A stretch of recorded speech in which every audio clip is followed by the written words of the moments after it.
जब वो गुजरात स्टेडियम देखते हैं, जब वो सरगोदा का मजमा देखते हैं, जब बहावलपुर की कैफियत देखते हैं, जब पेशावर का जुनून देखते हैं, तो इनकी रात की नींदें उड़ जाती हैं। मिफ्ता इस्माइल साहब टीवी पे आते हैं, लोग टीवी बंद कर देते हैं।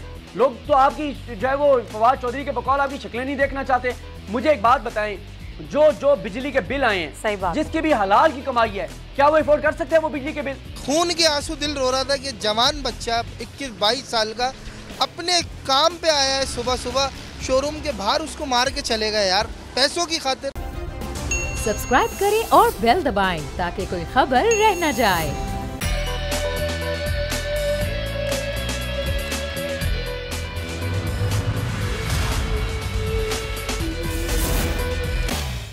बिस्मिल्लाहिर्रहमानिर्रहीम, अस्सलामु अलैकुम। प्रोग्राम में मैं सुमैया रिजवान आपको खुश आमदीद कहती हूँ। नाजरीन, बोल की बंदिश जिसके बाद आज हाईकोर्ट से, सिंध हाईकोर्ट से बोल को रिलीफ मिला और हमें उम्मीद थी कि हमारी जो अदालतें हैं, मौजूद अदालतें, हमें वहाँ से ज़रूर रिलीफ मिलेगा, क्योंकि बोल हमेशा हक और सच की आवाज़ है, हमेशा वो बात करता है, वो खबर देता है जो नाजरीन सुनना चाहते हैं। लेकिन ये पहली बार तो नहीं हुआ कि बोल की इस तरीके से बंदिश की गई, गैर कानूनी तरीका अपनाया गया और पैमरा के नोटिस के बाद बगैर सुने बोल को बंद कर दिया गया। ये कई अरसे से हम यही रविश देख रहे हैं और यही सूरत हाल देख रहे हैं। लेकिन उसके बावजूद अगर आप देखें कि बोल को बंद करने के बावजूद जो YouTube है उस पर बेहतरीन थिंग बोल ने उठाई, उसकी वजह ये थी कि बोल वो दिखा रहा है नाजरीन जो आप देखना चाहते हैं। तो ये बड़ी अच्छी बात है कि बोल के हवाले से सिंध हाई कोर्ट का फैसला तो आ गया है, लेकिन अभी तक केबल पर बोल न्यूज़ और बोल एंटरटेनमेंट बहाल नहीं हुआ है। तो ज़रा मैं आज इसी से प्रोग्राम का आगाज़ करूँगी। मुझे ज्वाइन कर रहे हैं vice chairman Pakistan Tehreek Insaf senior रहनुमा शाह महमूद कुरैशी साहब। कुरैशी साहब, अस्सलाम वालेकुम। जी वालेकुम सलाम। सर बहुत शुक्रिया। ये जो कुछ हो रहा है अभी मुल्क में, जिस तरह की कानूनी गैर कानूनी बंदिशों का सामना करना पड़ रहा है मीडिया चैनल्स को, सर बोल को बंद किया गया बगैर सुने। आज सिंध हाई कोर्ट से रिलीफ तो हमें मिला है, लेकिन बहाली नहीं हुई है। सजाएं मिल रही हैं, किस बात की मिल रही हैं, कब तक ये सब कुछ चलेगा? देखिए, मुझे हैरानी होती है, एक तरफ मीडिया की आज़ादी का राग अलापने वाले जब हुकूमत में आते हैं तो वो चैनल जो दोनों नुक्ता नज़र पेश करते हैं, हुकूमत का भी और ऑपोजिशन का भी, उनका गला घोंट दिया जाता है। कभी बोल को बंद कर दिया जाता है, कभी आपको ऑफ एयर कर दिया जाता है, कभी आपका नंबर चेंज कर दिया जाता है, कभी आपके एंकर्स को हैरेस किया जाता है। और यही हमने देखा रवैया ARY के साथ भी अपनाया गया। उनके लोगों को बर्खास्त करवाया गया, उन पर दबाव डाला गया। ये मीडिया की आज़ादी के बिल्कुल खिलाफ है ये ऐसी हरकतें। और मैं हैरान हूँ कि वो जो चैंपियन हैं मीडिया की आज़ादी के, जो बनते थे, पीपल्स पार्टी वाले और नून वाले, आज खामोश क्यों है? मैं पूछना चाहता हूँ कि आज सेनेटर शेरी रहमान साहिबा जैसे लोग, रजा रब्बानी जैसे लोग जो एडवोकेट हैं ऑन फ्रीडम ऑफ एक्सप्रेशन, वो आज खामोश हैं और देख रहे हैं, खामोश तमाशाई बने हैं। मैं इस रवैये की पुरजोर मजम्मत करता हूँ। मैं समझता हूँ, और आप देखें अवाम किसको देखना चाहते हैं। आज रेटिंग्स अगर बोल की चढ़ गई हैं तो उसकी वजह क्या है? लोग बोल को देखना चाहते हैं, लोग ARY को देखना चाहते हैं, इसलिए आप आज दोनों टॉप चैनल बन गए हैं। और वो जो चैनल टॉप पे हुआ करते थे वो सरकार की कासालेसी करते हैं और लोग उनको देखना नहीं चाहते, लोग स्विच कर देते हैं आपकी तरफ। तो ये बड़ी वाज़ेह है कि आवाम का रुझान किस तरफ है। बिल्कुल आप सही कह रहे हैं कि जो आवाम देखना चाहते हैं वो वही देखेंगे। अच्छा, इमरान खान साहब पे बहुत सारे मुकदमात हैं, आज तौहीन अदालत पे फिर जवाब भी जमा कराया गया, फिर तोशा खाना रेफरेंस है, फॉरेन फंडिंग केस है, बार बार हुकूमती वुज़रा के हम बयानात देखते हैं शाह साहब जो कहते हैं घेरा तंग हो रहा है, बहुत जल्दी इमरान खान फंसने वाले हैं। ये हुकूमत वाकई आपको लगता है कि इमरान खान को गिरफ्तार करना चाहती है या सिर्फ जुबानी कलामी ये मामला चल रहे हैं? देखिए, ये इमरान खान साहब से घबराए हुए हैं, ये बौखलाहट का शिकार है। और फिर जब वो जलसे देखते हैं जब वो गुजरात स्टेडियम देखते हैं, जब वो सरगोदा का मजमा देखते हैं, जब बहावलपुर की कैफियत देखते हैं, जब पेशावर का जुनून देखते हैं, तो इनकी रात की नींदें उड़ जाती हैं। और आज आप देखेंगे इंशाअल्लाह वो चिश्तियां बहावलनगर में होंगे और कल इंशाअल्लाह वो मुल्तान तशरीफ ला रहे हैं। और मुझे यकीन है, इंशाअल्लाह उम्मीद है अल्लाह से कि मुल्तान का उनका तारीखी इस्तकबाल होगा। मुल्तान के लोग उनके मुंतजिर हैं। तो ये घबराहट जो है और ये सियासी इनसिक्योरिटी जो है वो उनको मजबूर कर रही है कि उनको मुकदमों में जकड़े। कभी नाअहली की बात करते हैं, कभी जो फॉरेन फंडिंग जो बनती ही नहीं है वो गलत इस्तेलाह इस्तेमाल करते हैं, फॉरेन फंडिंग का केस बना देते हैं, कभी जनाब दहशतगर्दी के इल्जाम लगा देते हैं, कभी घर के सर्च वारंट बना देते हैं, कभी हमारे कारकुनों पर तशद्दुद करते हैं। 25 मई को जैसे किया गया, आप देखें शहबाज गिल को जिस तरह से उसे तशद्दुद उस पर किया गया, उसको टारगेट किया गया। ये सब चीजें लोग देख रहे हैं और लोग इन हुक्मरानों से मुतनफ़र हो चुके हैं। वो देख रहे हैं कि अपने इक़्तिदार की खातिर ये कहते थे कि जनाब तहरीक इंसाफ की हुकूमत महंगाई कंट्रोल करने में नाकाम हो गई। आज लोग कह रहे हैं कि इन्होंने तो लोगों का जीना दोभर कर दिया। शाह साहब सॉरी, कता कलामी की माजरत, आपकी मौजूदगी का फायदा उठाते हुए खबर की तस्दीक में करना चाहती हूँ आपसे।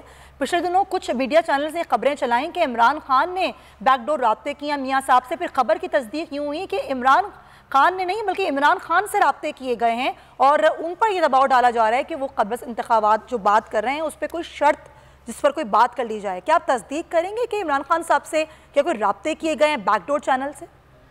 देखिए, जिस इमरान खान को मैं जानता हूं और जो मेरी पार्टी की चेयरमैन है, मैं बिल्कुल माइंड में क्लियर हूं। इमरान खान इस वक्त ना नवाज शरीफ से राब्ते के लिए तैयार हैं, ना आसिफ अली जरदारी से। वो समझते हैं कि इन दोनों हजरात ने मुल्क को इस दलदल में धकेला है। आज पाकिस्तान जिस माशी बहरान का शिकार है वो इन दोनों हजरात को उसका जिम्मेदार ठहराते हैं और वो इदारों का बिगाड़ पैदा किया। आप देखिए कि इस वक्त यहाँ मैं हैरान हूँ कि यहाँ ये पीपल्स पार्टी के वाइस चेयरमैन गिलानी साहब कैंपेन कर रहे हैं और सिंध बिल्कुल पीपल्स पार्टी की 14 साल से हुकूमत है।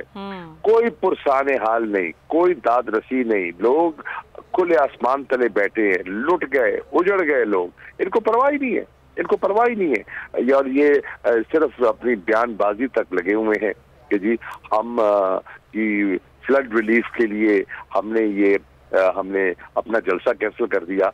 भाई हमने कहा कि अब फ्लड रिलीफ के लिए आपने कहाँ कैंसिल किया? ये तो वो हजरात हैं जिन्होंने फ्लड के हार नहीं छोड़े बेगम मुर्दगान के, तो ये फ्लड रिलीफ में क्या दिलचस्पी लेंगे? अगर आप चाहते हैं जलसा करना तो बुला ले आसिफ अली जरदारी को, कहे आए मुल्तान में जलसा कर ले। अच्छा। मैं समझता हूँ 4 वोट बढ़ाने की बजाय कम ही हो जाएंगे। अच्छा चलें, ज़बरदस्त। शाह साहब बहुत शुक्रिया। और आपने ये भी कहा कि कल मुल्तान में जलसा बड़ा तारीखी जलसा होगा। बहुत शुक्रिया आपके वक्त का। ज़ाहिर है जो हम अब गुफ्तगू कर रहे हैं वो बोल की बंदिश से लेकर फिर इमरान खान के ऊपर जितने भी केसेस हैं उस पर हम बात करें। तो हमें ज्वाइन करें हमारे ब्यूरो चीफ इस्लामाबाद सिद्दीक जान। सिद्दीक बहुत शुक्रिया, आपने वक्त निकाला मेरे शो के लिए। ये जो कुछ हो रहा है, बोल को जिस तरीके से बार बार बंद किया जाता है, फिर पैमरा का जो गैर कानूनी तरीके से नोटिस आया, ये पहली बार नहीं हुआ, इससे पहले भी ये कई दफ़ा हो चुका है। फिर हमें हमेशा अदालतों से रिलीफ भी मिलता है, लेकिन अभी तक बोल बहाल नहीं किया गया है, केबल पर बोल नहीं आ रहा है। क्या ये सूरत हाल है? इतनी सफोकेशन क्यों मुल्क में है? और ये वो लोग करें जो आज़ादी सहाफ़त का प्रचार करते हैं। देखें, बात यह है कि जैसे आपने कहा कि अदालती हुक्मनामा आने के बावजूद, अदालती हुक्म के बावजूद अभी तक बोल को बहाल नहीं किया गया। मैं ये समझता हूँ कि ये जो हुकूमत है, वो जो कहा जाता है ना कि लातों के भूत बातों से नहीं मानते, ये हुकूमत अदालती ज़बान नहीं समझती, ये हुकूमत आइन और कानून की ज़बान नहीं समझती। इनके खिलाफ हमें सड़कों पर आना पड़ेगा, इनके खिलाफ एहतजाज करना पड़ेगा, इनको टफ टाइम देना पड़ेगा, तब जाकर ये अदालती अहकामात पर अमल करेंगे। अदालतों को भी देखना होगा कि क्या यहाँ पर जंगल का कानून है, क्या ये चेयरमैन पैमरा सलीम बेग जो हैं ये अदालतों से बड़े हैं?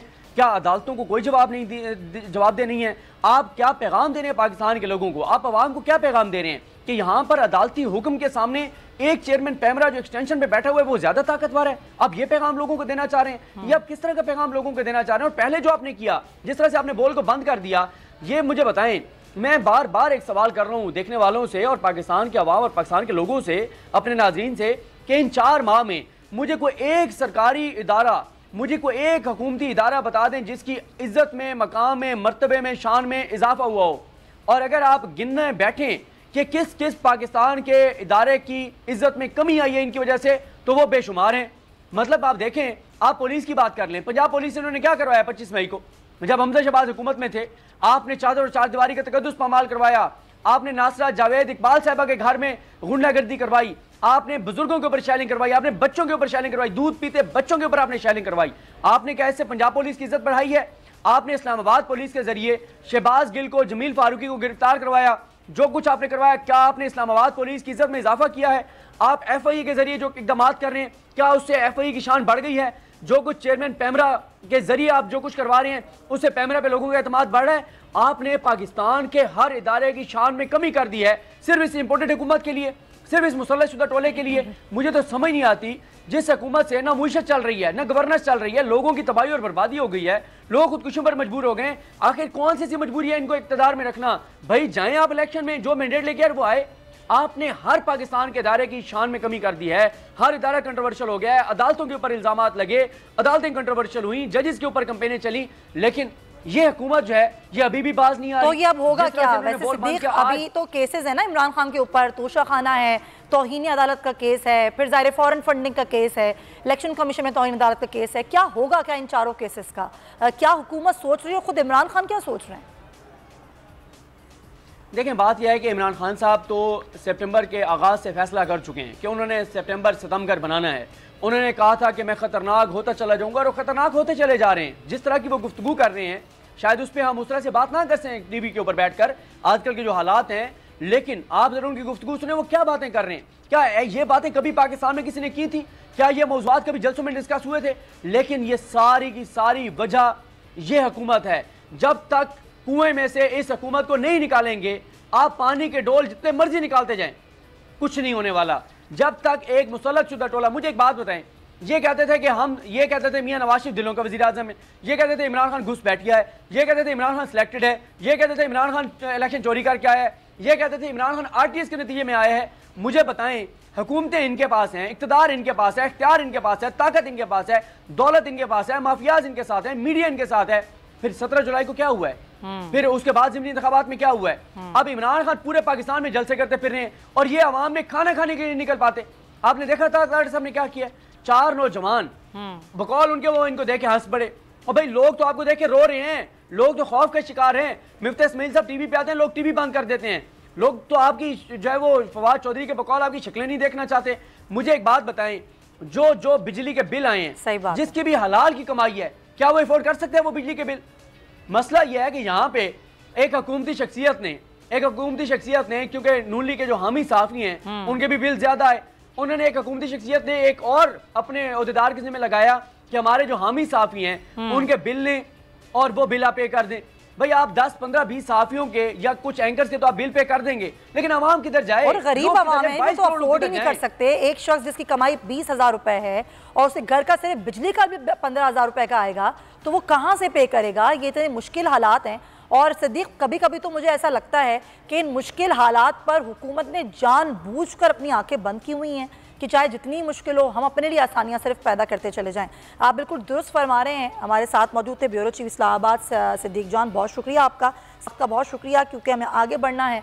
और बहुत ही अफसोसनाक और तशवीशनाक सूरत हाल है नाजरीन पंजाब की, जहाँ पर हमने देखा कि कई रेप केसेस सामने आए, और पहले लाहौर में एक बच्ची, 10 साल बच्ची का रेप केस सामने आया, लेकिन आज जो मंचनाबाद में रेप केस सामने आया है, जिसमें ये शिवपुरा है मोहल्ला, और वहाँ पर एक सातवीं जमात की तालिबा से ज़्यादती की गई है।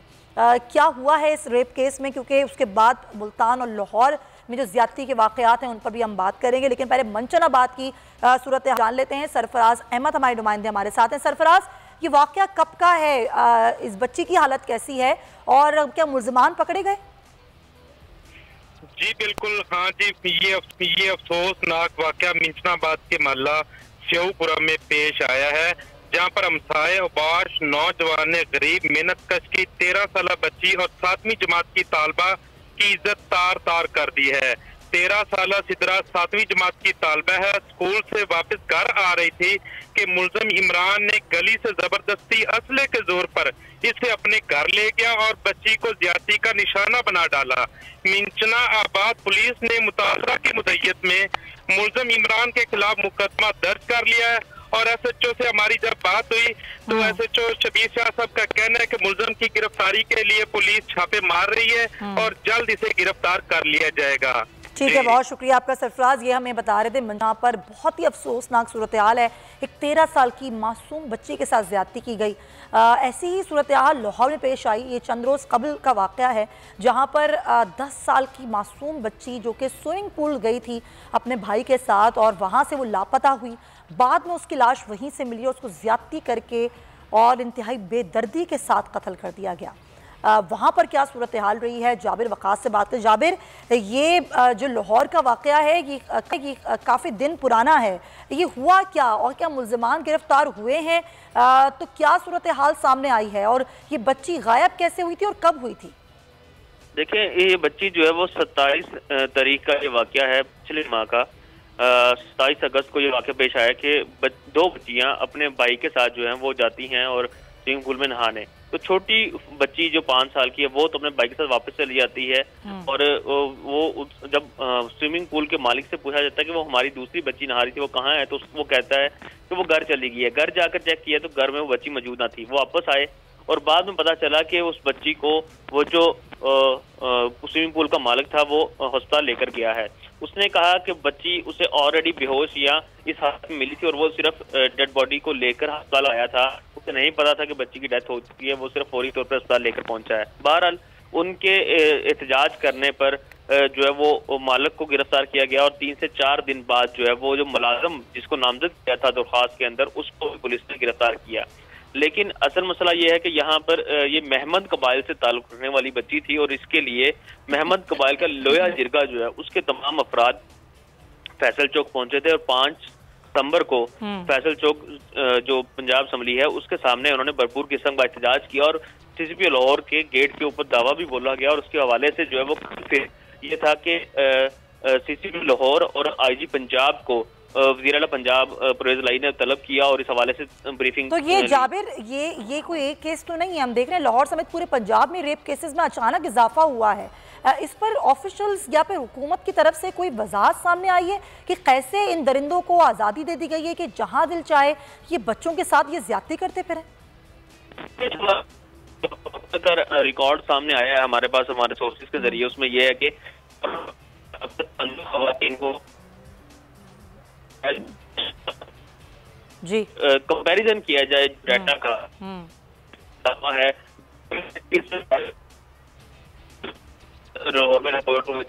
रेप के पंजाब भर में 168 खवातीन को हवस का निशाना बनाया गया है, जबकि गुज़श्ता साल 116 केसेस दर्ज हुए थे। इसी तरह ये पहले 8 माह की बात कर रहा हूँ। तो इस हवाले से जो ऑफिशियल है उनकी जानिब से तो यही कहा जा रहा है कि तमाम जी ठीक है जाबिर, बहुत शुक्रिया। जाबिर में बता रहे हैं कि पिछ निस्बत इस बार जो रेप केसेस हैं उनमें बहुत ज़्यादा इजाफा देखने में आ रहा है और हम कोशिश कर रहे थे कि हमें पंजाब हुकूमत की जानिब से भी इस हवाले से कोई मौक़िफ़ सामने आए, लेकिन मौक़िफ़ सामने नहीं आया। लेकिन आगे आने वाले प्रोग्राम में हम उनका मौक़िफ़ भी शामिल करेंगे कि क्या वजूहात हैं कि रेप केसेस इतने ज़्यादा बढ़ क्यों गए हैं। एक ब्रेक लेंगे, वापस आएंगे तो कराची में अमन व अमान की जो सूरत हाल है ज़रा उस पर बात करेंगे। स्टे विद अस।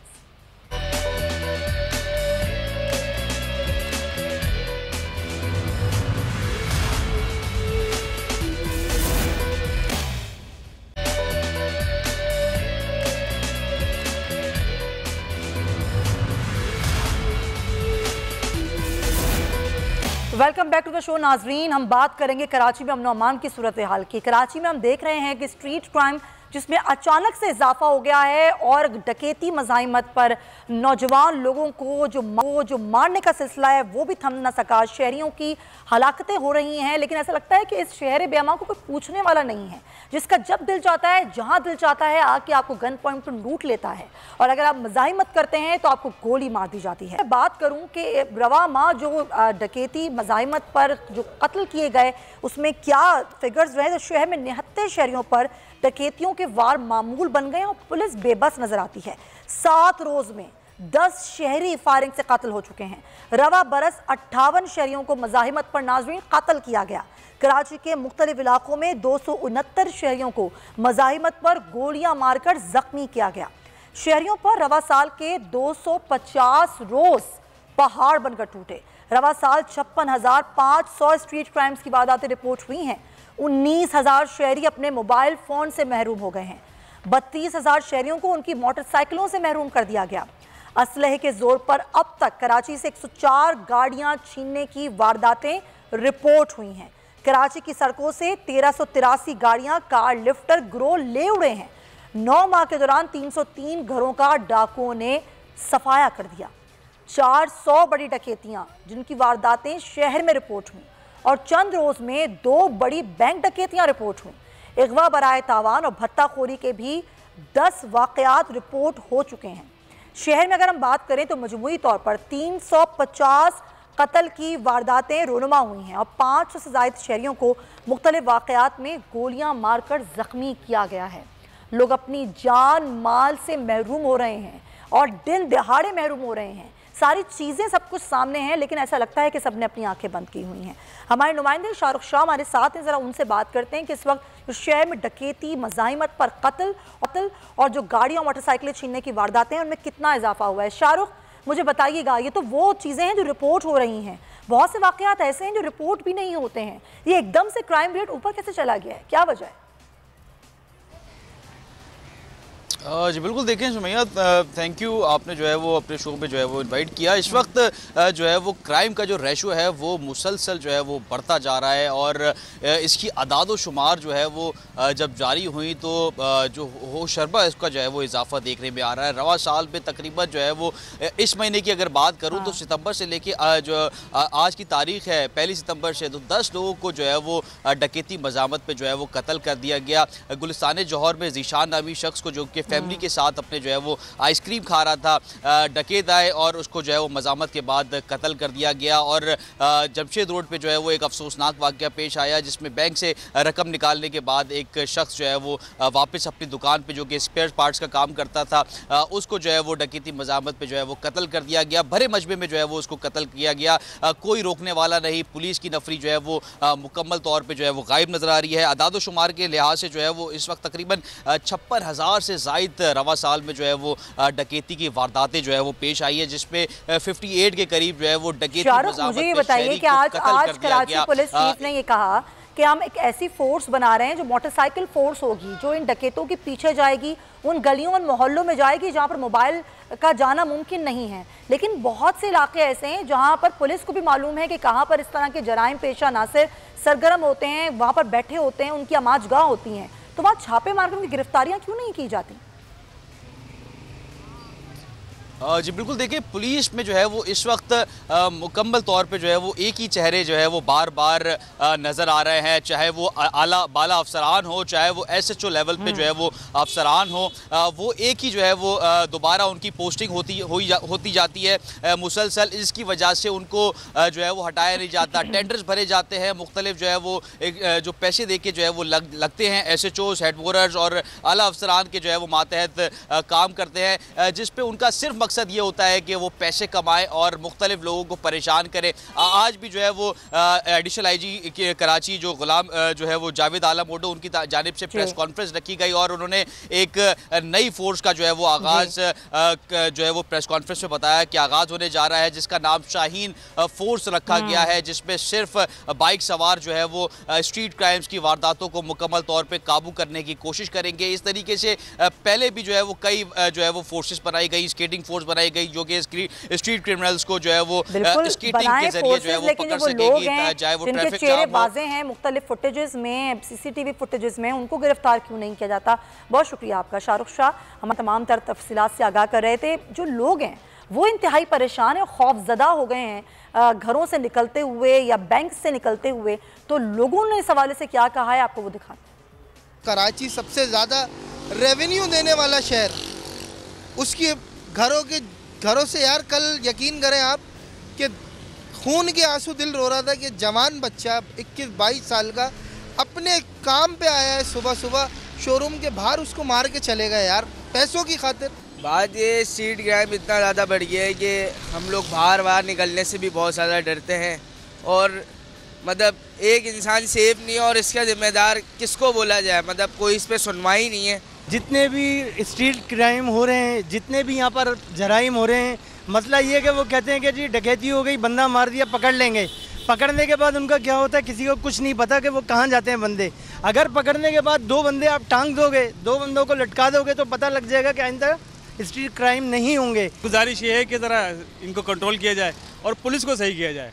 अगर हमारी पुलिस सही होगी ना सर तो सब कुछ सही हो जाएगा अल्हम्दुलिल्लाह। देखिए अगर किसी के घर में अगर फाके हो होंगे तो क्या करेगा जब उसको नौकरी नहीं मिलेगी, जब उसके बाद नौकरी नहीं होगी, घर में खाने पीने को नहीं होगा तो क्या करेगा वो।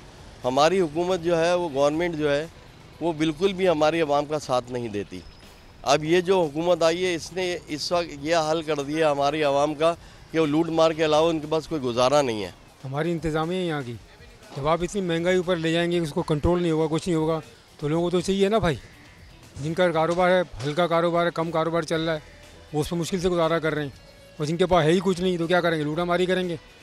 आप देखें जब भी महंगाई ज़्यादा बढ़ती है, बेरोज़गारी बढ़ती है, लूटामारी बढ़ जाती है। सर ये बेरोज़गारी है जो हमारी गवर्नमेंट है, सिंध गवर्नमेंट है, बाकी जो वफाक की गवर्नमेंट है, तो बेरोज़गारी होगी तो लोग यही करेंगे, तो वो बिल्कुल आसरा नहीं करते, गोली मार देते हैं। अब जब कल जमशेद रोड पर जो वाक़या हुआ है कि नौजवान लड़का बिल्कुल तो हमारा ही कारोबारी आदमी था, तो हमारा तहफ़्फ़ुज़ किससे हम तहफ़्फ़ुज़ मांगें, किससे हम तहफ़्फ़ुज़ मांगें। लोग परेशान भी हैं लेकिन साथ साथ वजूहात भी बता रहे हैं।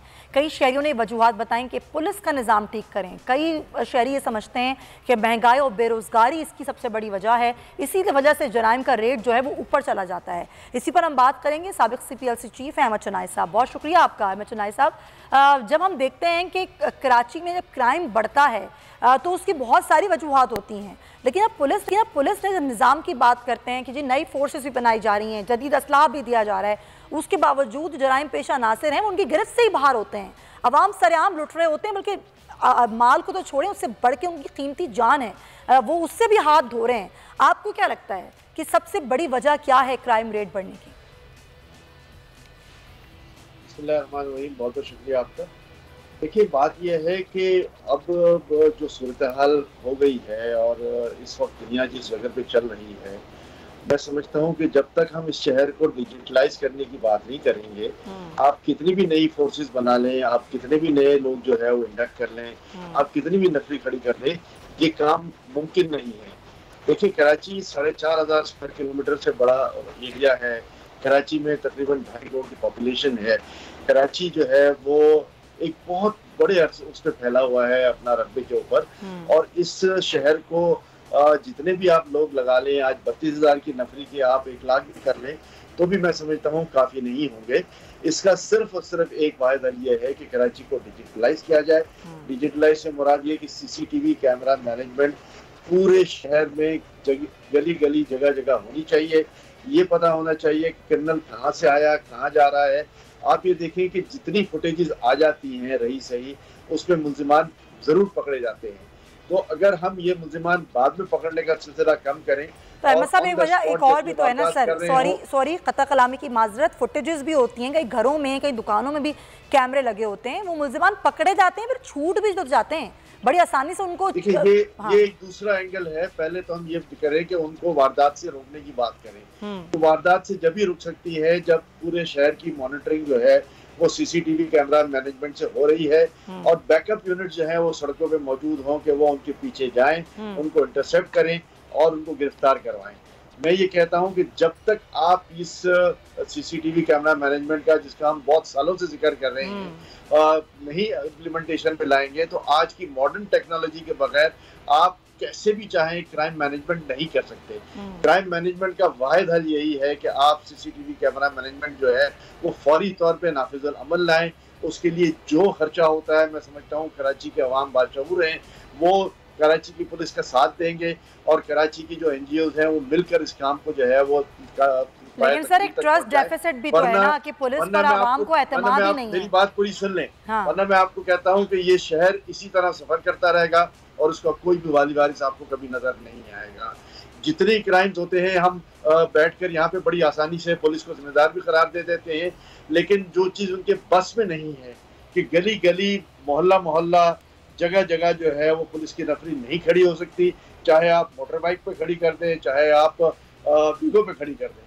लेकिन वाहिद हल यही है कि जी CCTV कैमरा मैनेजमेंट हो और वो इतनी मौसर मैनेजमेंट हो, उसके साथ बैकअप यूनिट्स हो कि मुल्जिमान जो है वो फरार ना होने पाए और वो ज़रूर पकड़े जाए।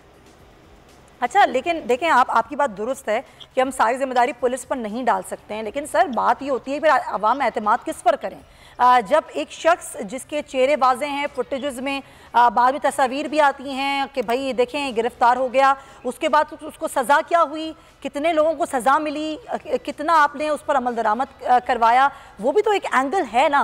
तो आवाम ये सवाल करते हैं सज़ाएँ नहीं होंगी, लोग छूट जाएंगे और जराइम पेशा ग्रोह कहाँ रहते हैं, कहाँ छुपते हैं, उन इलाकों का भी पुलिस को पता होता है, तो गिरफ्तारियाँ उस तरीके से की नहीं जाती हैं, फिर क्राइम रेट बढ़ जाता है। और यहाँ पे क्राइम रेट यहाँ तक बढ़ गया है सर कि लोग अपनी जानों से जा रहे हैं, अपने घर की दहलीज पर, अपनी गली पे, अपने मोहल्ले में, लोगों के जमे गफीर में अब चोरों और डाकुओं किसी चीज़ से खौफ नहीं रहा है। ये बड़ी अलार्मिंग सूरत हाल है। देखिए सुनिए, बात यह है कि ये एक दूसरा एंगल है जो मैं बात कर रहा था और जिसके लिए मैं समझता हूँ कि जुडिशरी की जुडिशियल एक्टिविटी। ठीक है, बहुत शुक्रिया, बहुत सॉरी सर, बहुत शुक्रिया आपका। तो प्रोग्राम में वापस आते हैं और अब जो बात करेंगे हम वो सिंध में सैलाबी सूरत हाल की करेंगे, जिसमें हम देख रहे हैं कि दादू में भी जो सैलाबी रेला है इसने कई तबाही मचाई है और कई देहात ज़ेर आब आ चुके हैं, लोग बेसरो सामानी का शिकार हैं वहाँ पर। और अभी तक अगर हम हुकूमत सतह पर देखें तो उस तरीके से इमदाद लोगों तक, दूर दराज इलाकों तक पहुंच नहीं पा रही है। तो सबसे पहले हम दादू का ही जिक्र करेंगे, हमारे नुमाइंदे अली सोमरो हमारे साथ हैं, उनसे बात करते हैं। शहजाद मुझे बताइएगा दादू की क्या सूरत हाल है सैलाबी सूरत हाल में? देखिए जी, इस वक्त मैं मौजूद हूँ ये जोही वाही पांदी गोरखिल स्टेशन जो सिंध का पुरफिजा मकाम, ये वो सड़क है जो कि मुसलसल बदस्तूर अब कई दिनों से ज़ेर आब है। यहाँ के लोगों को खासी मुश्किलात का सामना है। मेरे साथ कुछ लोग मौजूद हैं, उनसे पूछते हैं कि कश्तियों वश्ती की यहाँ पर क्या सहूलत दे रही है हुकूमत? सर कश्तियों वश्तियों के और सहूलत है, ये खुद जो है किराए पे चल रही है। ये तकरीबन पहले 100 रुपया किराया लेती थी, अब ज़्यादा मंजिल हो गई, आगे 10 किलोमीटर का फासला है, ये 150 रुपया ले रही है लोगों से। अगर फिक्स किराया है? फिक्स किराया नहीं है ना सर, अगर हुकूमत हमें यहाँ देती कुछ तो ये गरीब लोग बैठ जाते हैं। अभी जो जोही में लोग बैठे, जो बीच वाले, उनको जो इमदाद के राशन दे रहे हैं, टोकन दे रहे हैं, वो DCO ऑफिस से उठाना जाते हैं, तकरीबन आना जाना उनका 1000 रुपया खर्चा लग जाता है। और उसके अलावा ये हम यूसी पीर में शा के हमारे को आज तक एक पा आटे का नहीं मिला, नहीं कुछ। हम सुबकी के बैठे हैं उस सड़क के उस पार। हमारे साथ कुछ और भी मौजूद हैं, ये बताएं कि क्या सहूलत दे रही है हुकूमत यहाँ पर? हुकूमत की तरफ से कोई ऐसी सहूलत नहीं है। DC दादू को हम अपील करते हैं, किश्ती वाले बहुत ज़्यादती करते हैं हमारे साथ, और बीच में जो 2-3 गांव हैं, शामिर गाड़ी और। बहुत शुक्रिया आपका शहजाद। तो हमें दादू की सूरत हाल बता रहे थे। मंचर का जिक्र करें, मंचर झील में मुकम्मल जो पानी की सतह है वो बुलंद हो रही है और 7 के जो 5 यूनियन काउंसिल्स हैं वो मुकम्मल ज़ेर आब आ चुकी हैं। लोगों को कह दिया गया है कि वहाँ से नकल मकानी कर लें। तो क्या सूरत हाल है? हमारे नुमाइंदे यासिर शोरो हमारे साथ हैं, उनसे बात करते हैं। यासिर, कोई इंतजामात नज़र आ रहे हैं कि लोगों को अगर नकल मकानी करने कहा जा रहा है तो उनको कहाँ मुंतकिल किया जाएगा? जी बिल्कुल, इस वक्त हम 7 शरीफ में मौजूद हैं। 7 शरीफ की सबसे बड़ी आबादी वाला शहर जो है वो अब ख़तरे में है। मंचर झील को जो 2 कट लगाए गए थे बाग यूसुफ और RD 52 से, उसके बाद जो है 0 पॉइंट पे एक और कट लगा, जिसके बायस पानी इंतहाई तेज़ी से शहरों को मुतासर, यूसीज़ को मुतासर करते हुए बांसदाबाद के जो है तो बंद पर पहुँचा, जिसके बाद बंद मुख्तलिफ मकामात पर इंतहाई कमज़ोर है, जिसके बाद ये ख़तरा है कि ये पानी किसी भी वक्त जो है भानसेदाबाद शहर में दाखिल हो सकता है। बाद शहर में सेवन शरीफ की जो 5 यूनियन काउंसिल जो मुतासर हुई, जिनमें से बूबक, जाफराबाद, आरादी, चन्ना समेत जितने भी देही इलाका थे, तकरीबन सैकड़ों से जायद गांव मुतासर हुए। सारे तकरीबन जो है भानसेदाबाद शहर में रिहाइश पजीर हैं। अभी वो यहाँ पर इंतजामिया की जानिब से भी भानसेदाबाद शहर में ये तमाम तर सूरत हाल है। बहुत शुक्रिया। हमारे नुमाइंदे यासिर शोरों में बता रहे थे सिंध में कई इलाके ऐसे हैं नाजरीन जो कि ज़ेर आब आए हैं, कई देहात जहाँ पर लोग अभी तक नकल मकानी नहीं कर सके हैं। ये सूरत हाल है और इसके साथ ही प्रोग्राम का भी वक्त ख़त्म होता है। इंशाल्लाह आपको आगे आने वाले प्रोग्राम्स में सैलाब की सूरत हाल के हवाले से आगाह करेंगे। अपना बहुत ख्याल रखिएगा। अल्लाह हाफ़िज़।